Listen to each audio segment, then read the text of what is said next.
Ladies and gentlemen, boys and girls, welcome to Times Drive. I'm your host and दोस्त अंकुर तनेजा और आज इस video में बारी है हमारे साथ हैं दो प्रीमियम हैचबैक टाटा की अल्ट्रोज और मारुति सुजुकी बलिनो। इन दोनों गाड़ियों के फीचर्स, डिजाइन और ड्राइव के हिसाब से कौन सी गाड़ी आपको ज्यादा बेहतर पैकेज के तौर पर पड़ेगी वही आपको बताएंगे इस वीडियो में। और अंत में बात करेंगे तीन धांसू और तीन नॉट सो धांसू चीज के बारे में जो इन दोनों गाड़ियों के अंदर हमें देखने को मिलती है। चलिए शुरुआत करते हैं वीडियो की।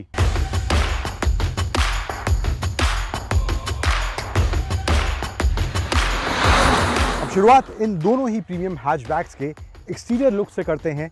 तो इस चीज को लेकर मेरे दिमाग में कोई भी डाउट नहीं है कि टाटा की अल्ट्रोज में आपको बेहतर डिजाइन लैंग्वेज देखने को मिलेगी, चाहे वो फ्रंट की बात हो, चाहे वो साइड की बात हो या फिर वो रियर डिज़ाइन एलिमेंट्स जो उसमें यूज़ करे गए हैं उसकी बात हो।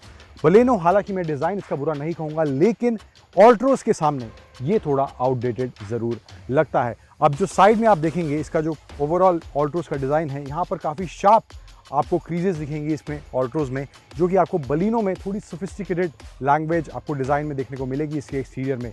और वैसा ही आपको डिज़ाइन लैंग्वेज इस अल्ट्रोज के रियर में भी देखने को मिलेगा। जो टेल लैंप्स में डिज़ाइन यूज़ करा गया है वो भी आपको थोड़ा एग्रेसिव और स्पोर्टी नेचर वाला देखने में ज़रूर लगेगा। दोनों ही गाड़ियों में आपको रिवर्स पार्किंग कैमरा और सेंसर्स देखने को मिलेंगे पीछे।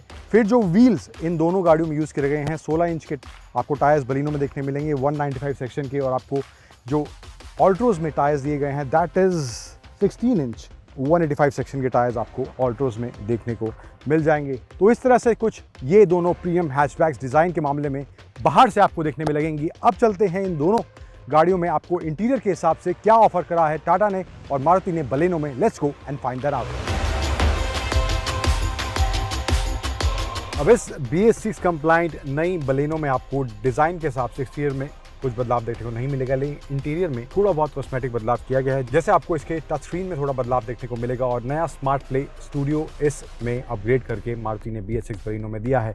सीट का जो फैब्रिक है वो भी बदला है मारुति ने इस BS6 कंप्लाइंट बलिनो के अंदर।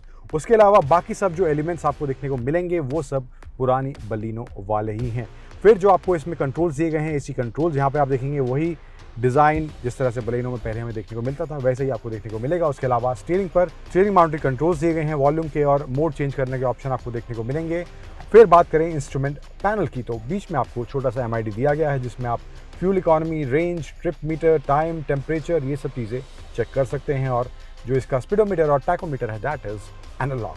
तो ये सब आपको इसके फ्रंट में देखने को मिलेगा। और प्लास्टिक क्वालिटी भी आई वुड से it's not that good in the segment, जहाँ पर आप जिस तरह की प्लास्टिक क्वालिटी या प्रीमियमनेस हमें थोड़ी बहुत इस सेगमेंट में देखने को मिलती है, लेकिन बलिनो में आपको वैसा इसके प्लास्टिक जो क्वालिटी है उसमें देखने को नहीं मिलेगा। स्पेस के हिसाब से, कंफर्ट के हिसाब से right now would say yes it's pretty comfortable. Seats भी काफ़ी आपको होल्ड करे रखती हैं। ड्राइव में कैसी हैं वो भी हम आपको बताएंगे। Now let's go in the rear seat और वहाँ स्पेस कैसा इसमें मिलता है। Let's go and see that. अब पिछली कतार में हम इस BS6 कंप्लाइंट बलेनो के बैठे हैं। हालांकि नया इंजन है, बाकी सब कुछ एक जैसा ही है, लेकिन स्पेस के हिसाब से जो इस गाड़ी की हमेशा एक प्लस पॉइंट रहा है वो है रियर सीट का स्पेस, जो आपको काफ़ी अच्छा मिलता है। मैंने आगे की सीट अपने हिसाब से एडजस्ट करी हुई थी और उसके बाद भी आप देख सकते हैं कि जो लेग रूम है, थाई सपोर्ट है या फिर हेड रूम है वो काफ़ी अच्छा एवरेज इंडियन हाइट के हिसाब से आपको इस बलेनो के अंदर देखने को मिलेगा। फिर उसके अलावा आपको दो पैड्स में 1 लीटर की बॉटल रखने की जगह दी गई है। यहाँ पर सेंटर में आपको 12 वोल्ट का सॉकेट और कुछ सामान या मोबाइल वगैरह आप यहाँ रख सकते हैं। और आगे भी आपको एक USB चार्जिंग पॉइंट और 12 वोल्ट का सॉकेट विद ऑक्स का पॉइंट वहाँ देखने को मिल जाएगा। उसके अलावा आपको कुछ ज़्यादा यहाँ देखने को नहीं मिलेगा। रियर में AC वेंट्स इसमें नहीं है, विच आई थिंक हो सकते थे, थोड़े प्रीमियम सेगमेंट की ये गाड़ी है तो वहाँ पर ये चीज़ अब एक्सपेक्टेड है कि रियर सीट में भी आपको AC वेंट्स देखने को मिलते हैं। उसके अलावा कुछ बदलाव और इसमें नहीं किया गया है। अब देखते हैं इसमें बूट स्पेस कितना है, उसके बाद चलेंगे अल्ट्रोज में और उसके फीचर्स कैसे हैं वो भी हम आपको बताएंगे आगे। बूट स्पेस की बात करें इस बलिनो के अंदर तो 339 लीटर्स का बूट स्पेस आपको इस बलिनो के अंदर देखने को मिलेगा और काफ़ी डीप आप देखेंगे इसका जो बूट है डिज़ाइन उस तरह से करा गया है। लोडिंग लिप काफ़ी ऊंचा है इसका, यहाँ पर थोड़ी दिक्कत हो सकती है सामान रखने और निकालने में, लेकिन अच्छा खासा बूट स्पेस इस हैचबैक के हिसाब से आपको बलिनो के अंदर देखने को मिलेगा। अब चलते हैं टाटा की अल्ट्रोज के अंदर, देखते हैं फीचर्स की लिस्ट उसमें कितनी लंबी है। तो इस टाटा ऑल्ट्रोज के इंटीरियर की बात करें तो एक्सटीरियर की तरह ही इसका जो इंटीरियर है वो बलेनो से काफ़ी हद तक आपको प्रीमियम ज़रूर लगेगा। आप देख सकते हैं यहाँ पर जो डैशबोर्ड में एलिमेंट्स यूज़ किए गए हैं, डिफरेंट कलर पैटर्न आपको देखने को मिलेंगे। यहाँ पर सिल्वर, बीच में यहाँ पर आपको ग्रे का टोन देखने को मिलेगा और ऊपर जो डैशबोर्ड में ऊपर की तरफ है वहाँ पर आपको ब्लैक का टच देखने को मिलेगा और डोर पैनल्स में भी वैसा ही आपको ग्रे और ब्लैक का कॉम्बिनेशन देखने को मिलेगा। उसके अलावा भी जो इसमें ओवरऑल डिज़ाइन एलिमेंट्स यूज़ किए गए हैं, जैसे कि आपको इसमें यहाँ पर जो टच स्क्रीन दिया गया है that is floating display, 7 inch का टच स्क्रीन है। इसमें आपको एंड्रॉइड ऑटो, एप्पल कारप्ले मिलते हैं जो आपको बलेनो में भी मिलते हैं। उसके अलावा आपको ब्लूटूथ कनेक्टिविटी के ऑप्शन दिए गए हैं और यहाँ पर आप देखेंगे ये बटन्स भी दिए गए हैं स्पेसिफिक कंट्रोल्स के लिए। होम का बटन है, ब्लूटूथ कनेक्टिविटी का बटन यहाँ पर दिया गया है, ट्रैक आगे पीछे करने का और वॉल्यूम कंट्रोल्स के नॉब्स हमें आप देख सकते हैं। नीचे आपको ऑटोमेटिक क्लाइमेट कंट्रोल के बटन्स देखने को मिलेंगे। यहाँ पर यूएसबी चार्जिंग पॉइंट, 12 वोल्ट का सॉकेट, सामान रखने की कुछ जगह यहाँ पे दी गई है, बीच में कप होल्डर्स दिए गए हैं, not enough space for bottle and यहाँ पर आप बहुत ही छुटकू सा आर्मरेस्ट आपको यहाँ दिया गया है। थोड़ा बहुत सामान आप इसमें रख सकते हैं, लेकिन ये आर्मरेस्ट यहाँ देखने को मिलता है जो कि स्लाइडिंग भी है। काफ़ी थॉटफुल आपको इसका जो इंटीरियर मैनेजमेंट है वो देखने में मिलेगा ऑल्ट्रोज में। स्टीयरिंग की बात करें तो स्टीयरिंग माउंटेड कंट्रोल्स हैं यहाँ पर, वॉल्यूम, वॉइस कमांड, ट्रैक आगे पीछे करने के, क्रूज कंट्रोल के बटन्स आप राइट साइड में देख सकते हैं और इंस्ट्रूमेंट पैनल में आपको 7 इंच का स्क्रीन दिया गया है और जो इसका स्पीडोमीटर है that is analogue. Instrument panel में जो स्क्रीन दिया गया है वहाँ पर आप जो ऑप्शन देख सकते हैं, जैसे कि आपको distance to empty, trip meter, temperature, timing, mileage, ये सब ऑप्शन आपको इसके डिस्प्ले में देखने को मिल जाएंगे और जो इसका टैकोमीटर है that is also in the display. और यहाँ पर आप ये बटन देख रहे हैं, this is the eco mode. ये लीफ जो देख रहे हैं, प्रेस करेंगे इको मोड ऑन हो जाएगा, दोबारा प्रेस करेंगे वापस आप सिटी मोड में आ जाएंगे। और साइड में भी 2 पैनल्स की बात करें तो यहाँ पर भी आपको अच्छा खासा सामान, 1 लीटर की बॉटल ईजिली यहाँ पर आप रख सकते हैं और डोंट फॉरगेट यहाँ पर एक अम्ब्रेला का स्लॉट भी इनके डोर्स में, फ्रंट डोर्स में आपको देखने को मिलेगा। अब चलते हैं पीछे और देखते हैं स्पेस इस ऑल्ट्रोज में पीछे आपको कैसा मिलता है। Let's go. तो रियर सीट के स्पेस की बात करें तो आपको ऑल्ट्रोज में भी बलेनो के जैसे ही अच्छा खासा स्पेस इसमें देखने को मिलेगा। लेग रूम, थाई सपोर्ट, आप थोड़ा लेग्स अपनी स्ट्रेच भी कर सकते हैं और साथ ही साथ हेड रूम भी आपको काफ़ी अच्छा मिलता है। एवरेज इंडियन हाइट के हिसाब से मेरी हाइट वही है। फिर आपको एक जो एडिशनल चीज़ जो बलेनो में नहीं मिलती, मैं जो आपको पहले बताई कि आपको इसमें रियर एसी वेंट्स देखने को मिलेंगे और यहाँ पर आपको 12 वोल्ट का सॉकेट भी दिया गया है। एडिशनल कुछ सामान रखने की जगह बीच में आपको नहीं मिलेगी। 2 पॉकेट्स में आपको ठीक ठाक स्पेस मिलेगा, 1 लीटर की बॉटल और थोड़ा बहुत और सामान रख सकते हैं। फिर यहाँ पर आपको आर्मरेस्ट दिया गया है जो कि बलेनो में नहीं मिलता है और सीटिंग कंफर्ट भी एडजस्टेबल हेडरेस्ट आगे पीछे मिलते हैं जो कि बलेनो में भी हैं। तो this is the story of Altroz rear seat space.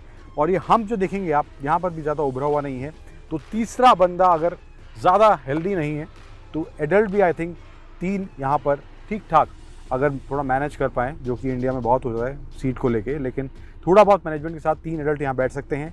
2 adult और 1 बच्चा तो बहुत इजीली यहाँ पर कंफर्टेबली पीछे बैठ सकता है। Now let's see the boot space of this Tata Altroz.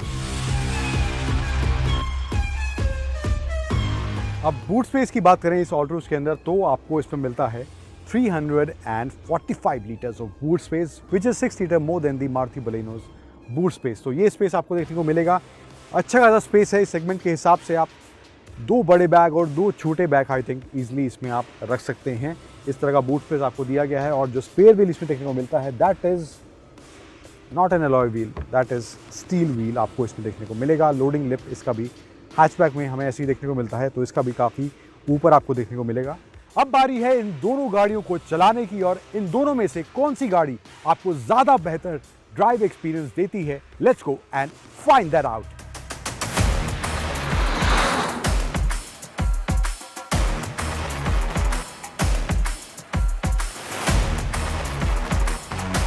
तो अब बारी है इन दोनों गाड़ियों को इनके परफॉर्मेंस लेवल्स पर आंकने की। शुरुआत करते हैं टाटा की ऑल्ट्रोज से। तो टाटा की ऑल्ट्रोज में जो इंजन दिया गया है वो शुरुआत से ही आपको काफ़ी अच्छा पावर टॉर्क देगा, लेकिन आपको जब थोड़ा बहुत इस इंजन को आप थोड़ा हाईवे पर या तेज रफ्तार पर चलाएंगे, वहाँ पर एक चीज़ जो मुझे कमी खली वो है इसके कैबिन नॉइस लेवल्स। वो थोड़े और बेहतर हो सकते थे। इसके बाद जो गियर बॉक्स इसमें यूज़ किया गया है वो भी काफ़ी स्मूथ और प्रिसाइज आपको उसमें शिफ्ट्स देखने को मिलेंगे, वहाँ पर भी आपको कोई दिक्कत महसूस नहीं होगी। बात करें इसके ड्राइविंग कंफर्ट की, तो एक चीज़ जो मुझे बहुत अच्छी लगी इस टाटा की ऑल्ट्रोज में वो है इसका सस्पेंशन सेटअप। उस हिसाब से आपको, चाहे आप गड्ढों में इस गाड़ी को ले जा रहे हैं या आपको स्पीड ब्रेकर्स अचानक से कोई फेस करना पड़ जाता है, उस समय ये गाड़ी उन सिचुएशंस में अपने आप को काफ़ी ईजिली हैंडल कर लेती है। सस्पेंशन सेटअप अपना काम उस समय काफ़ी बखूबी करता है। बात करें ब्रेकिंग की, तो ब्रेकिंग की बाइट भी आपको काफ़ी अच्छी इसमें मिलेगी। चाहे आप गाड़ी को थोड़ा धीमी रफ्तार या थोड़ा तेज़ रफ्तार पर हाईवे पर चला रहे हैं, ब्रेकिंग में आपको कोई दिक्कत इसके महसूस नहीं होगी। फिर दूसरी तरफ बात करें मारुति सुजुकी बलेनो के ड्राइविंग एक्सपीरियंस की, तो एक चीज़ जिसको लेकर मुझे बिल्कुल भी कोई भी डाउट नहीं है, जैसा कि मुझे टाटा ऑल्ट्रोज की डिज़ाइन को लेकर कोई डाउट नहीं था, वो मारुति सुजुकी बलेनो के इंजन के साथ है। ये इंजन जो इस बलेनो में यूज किया गया है, I would not say that this is one of the finest but the finest engines available in this segment. अब इसका इंजन जो है शुरुआत से ही आपको काफ़ी अच्छा परफॉर्मेंस देता है, चाहे वो पावर डिलीवरी की बात हो, चाहे वो टॉर्क की बात हो, आपको काफ़ी अच्छा ड्राइविंग एक्सपीरियंस इसके इस इंजन से मिलेगा। गियर बॉक्स में भी आपको कोई दिक्कत महसूस नहीं होगी, स्लॉटिंग काफ़ी प्रिसाइज, काफ़ी ईजी है, शिफ्ट में भी आपको कोई दिक्कत महसूस नहीं होगी इसके इस गियर बॉक्स में। इसके अलावा बात करें ड्राइविंग कंफर्ट की, तो कंफर्ट में कहूंगा कि यस, ऑल्ट्रोज में भी अच्छा आपको ड्राइविंग कंफर्ट मिलता है, लेकिन उससे थोड़ा एक लेवल ऊपर मैं कहूंगा कि आपको ड्राइविंग कंफर्ट बलिनो में बैठने के बाद महसूस होगा। एक चीज़ जहां मुझे कमी खली, इसके स्टीयरिंग फीडबैक मुझे ज़्यादा अच्छा नहीं लगा। वहां पर मुझे लगता है थोड़ा अच्छा रिस्पॉन्स होना चाहिए था फीडबैक के मामले में इसके स्टीयरिंग से। बात करें इसकी ब्रेकिंग की, तो ब्रेकिंग में आपको कोई दिक्कत ऐसी महसूस नहीं होगी, चाहे वो तेज़ रफ्तार की बात हो, चाहे वो धीमी रफ्तार की बात हो। ब्रेकिंग की बाइट काफ़ी इसकी प्रिसाइज आपको देखने को मिलेगी। फिर अंत में बात करें इस मारुति सुजुकी बलेनो के सस्पेंशन सेटअप की, तो हाँ, मैं कहूंगा कि इसका जो सेटअप है सस्पेंशन का, वो थोड़ा स्टिफर एंड पर आपको देखने को मिलेगा। हालांकि हाईवेज पर या तेज रफ्तार पर जब आप इस गाड़ी को चला रहे होंगे, वहां पर कोई दिक्कत आपको ऐसा महसूस नहीं होगी, लेकिन सिटी में आप जब इस गाड़ी को थोड़ा बहुत ही गड्ढों से निकलेगी या स्पीड ब्रेकर पर जब आप इस गाड़ी को थोड़ा बहुत निकालना पड़ेगा उस समय, तो वहां पर आपको थोड़ा बहुत अनकंफर्टेबल जरूर महसूस होगा इसके सस्पेंशन सेटअप को लेकर।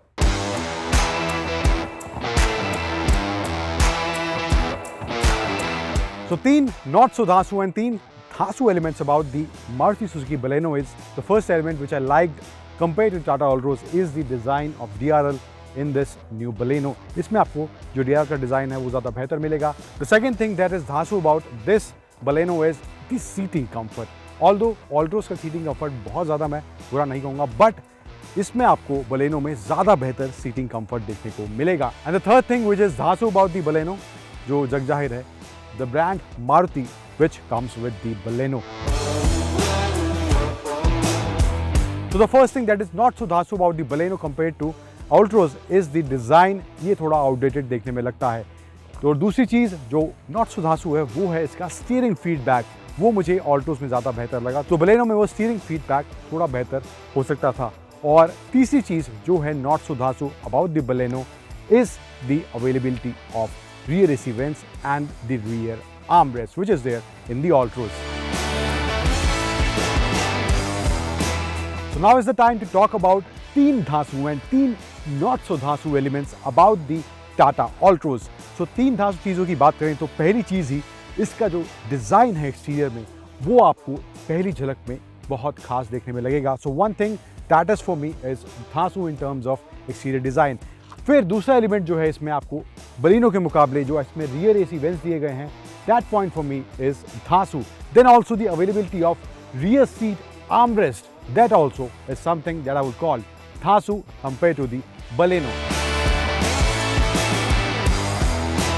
नाउ द 3 नॉट सो धासु things about the Tata Altroz is overall जो इसका इंटीरियर का फील है वो काफ़ी फिट एंड फिनिश में आपको देखने में अच्छा लगेगा, लेकिन जो USB वाले स्लॉट्स हैं फ्रंट में वहाँ पर आपको थोड़ी फिनिशिंग में दिक्कत देखने को मिलेगी। तो वहाँ पर I would say that thing, one thing about the Altroz is not so धासु। Second thing which is not so धासु अबाउट द टाटा Altroz कि आपको इसमें टिल्ट का ऑप्शन तो मिलता है स्टीयरिंग के लिए, बट टेलीस्कोपिक का नहीं मिलता, जो कि आपको बलेनो में दोनों ऑप्शन देखने को मिलते हैं। And the third and last which is not so धासु about the Tata Altroz is the cabin noise.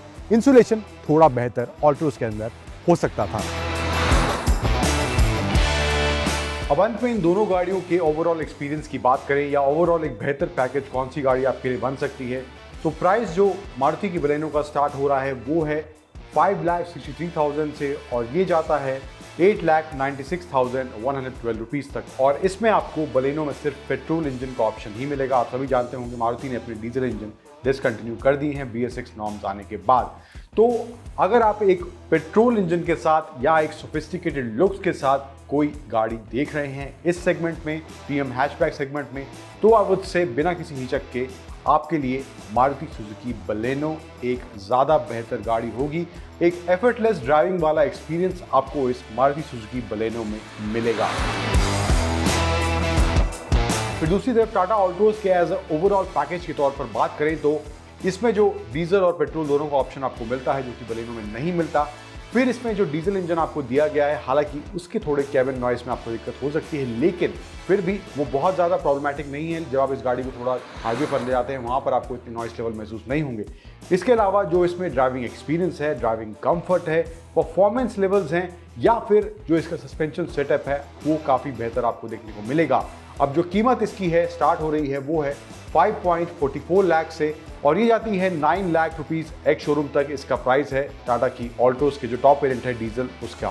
फिर अगर आप एक ऐसी गाड़ी जो एक बेहतर डिज़ाइन, एक फ्यूचरिस्टिक डिज़ाइन, मॉडर्न लुक्स के साथ, चाहे वो इंटीरियर या एक्सटीरियर की बात हो, और साथ ही साथ आपको एक बेहतर ड्राइविंग एक्सपीरियंस सिटी और हाईवे दोनों जगह पर दे, तो टाटा की ऑल्टोस का डीजल वेरिएंट मैं कहूँगा आपके लिए एक ज़्यादा अच्छा पैकेज हो सकता है।